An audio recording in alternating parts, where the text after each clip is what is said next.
Hello, my name is Thomas Rodeschini and I'm an FX artist for One of Us.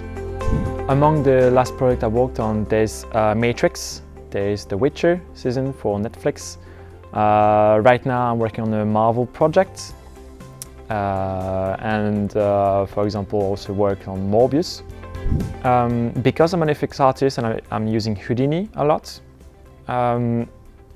I'm doing a lot of simulations, and simulations, obviously I need to make them realistic.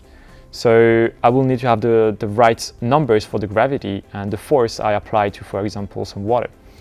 And so obviously I will need to be aware of what makes the world works, what forces are, the aerodynamics of something.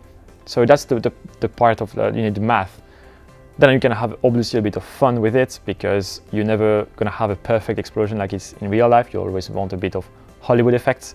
So you always need to find a middle ground between what's real and what's much more fun to see, let's say, without taking you out of the movie. So at Cadet Max, I am teaching Houdini and mainly FX. I will teach them a lot of simulation effects. So for example, we saw a lot of fire and smoke, we saw particles, we saw crowds, and we also saw flip simulation, which is the water simulations. So first of all, I try to have an overview of how it works for each solver, and then I'm trying to put a context over it. So if we learn how particles and destruction works, we will try to use them together and then render them for having a nice effect, instead of having everything separated and not really have an idea of how it will work in a movie. Yes, so I asked them what they wanted to do for the class, what they wanted to learn, and the idea of a Thanos snap effect when people are are dying. And they quite enjoyed the idea, so we just take 2 days from scratch to render to learn how to do that. So at the beginning I was more leaning into engineering studies. So I worked a lot with Katya. But I thought, well, I can do engineering stuff, doing math all day, but there's maybe a funnier way to work into 3D, and that's where I ended up. I still work with math all day because I'm an FX, but I think it's the fun part of it. The most fun project I worked on, I think it has to be to Morbius. That was my first project actually that I worked in the industry. And I had a really fun team we worked on it. We did most of the bats on the movie, not all, but most. And the funny thing is, every time we showed something to the director, he was like, "More! We want more bats!" And that was basically just us 6 months in, just adding more bats until like having maybe 16 millions of bats flying all together. And at that point, we needed to figure out a way to render everything, but yeah, like the team really makes a good project, I think. Everyone can change their path, their career path. It is so easy to learn on the side, 3D, just 3D in general. So if you are into something, you're not sure you want to quit or not, maybe before quitting, try a bit on the side, learn yourself with masterclass and tutorials. And once you're sure, you can just do that. There's no age to do it. You can be older than the ones you will be in class with. That happens a lot, but usually the ones that have a bit more experience in life, they're a lot more motivated than the others because they absolutely know what they want to do. Also, there's a ton of good documentaries and just tutorials online. There's a ton of people just sharing knowledge. That's an amazing way to learn.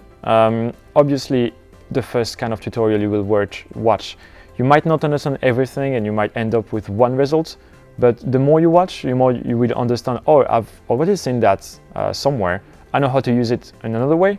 And with one tutorial, you can do something else at the same time.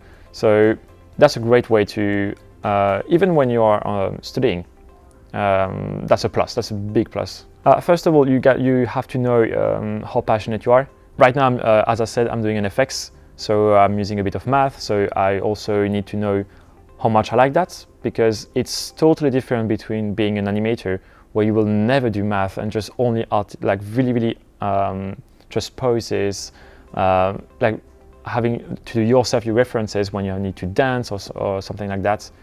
3 things to master to work in the VFX industry.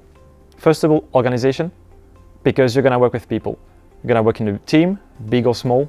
People before and behind you needs to know where they should look at for the folders, what you're seeing, and all that kind of useful stuff. Second of all, work with references, always. That's not cheating. That is not just rotoscoping something. References are important for our work. So always have the second screen full with references. And third, be social. Again, that is, you just work with people. I know that with working from home, it's not necessarily just all in the office, but that's really important. Sometimes you don't have like the best project, but the team makes up for it and it becomes your best project, even if you don't love the movie at the end. The teams just make it worth it. Oh, what is the best part?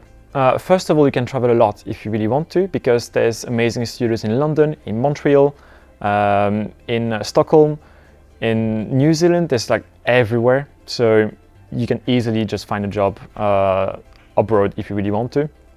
Second of all, well, you get to work in some cool movies. Sometimes it's advertising too.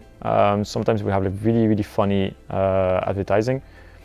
And then you learn a lot, because every year you have a lot of updates into the new softwares and stuff like that, and it just never stops. So that just keeps you on your toe, and you learn more, you can do more.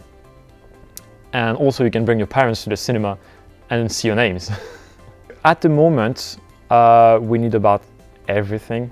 Every kind of artist is asked. FX-wise, we have a lot of demand. We almost don't have enough people, in London at least. There's an enormous amount of projects coming out right now with Netflix, Amazon Prime, Disney+, all the new streaming platform. And it's just on top of the traditional movies that go into theater. So there's a lot of work. So at the moment, Houdini is becoming really huge in the industry. Before it was Maya. Maya was used for everything from animation to rendering. And right now we see a shift for rendering, look deving, lighting into Houdini. So we almost have everything done in Houdini right now. Especially one of us, that's something we have been doing the past few years. And that just simplifies everything. We can do more stuff, we can do it faster, and that helps everyone. I'm hoping that after my class, my student will just continue working in Houdini.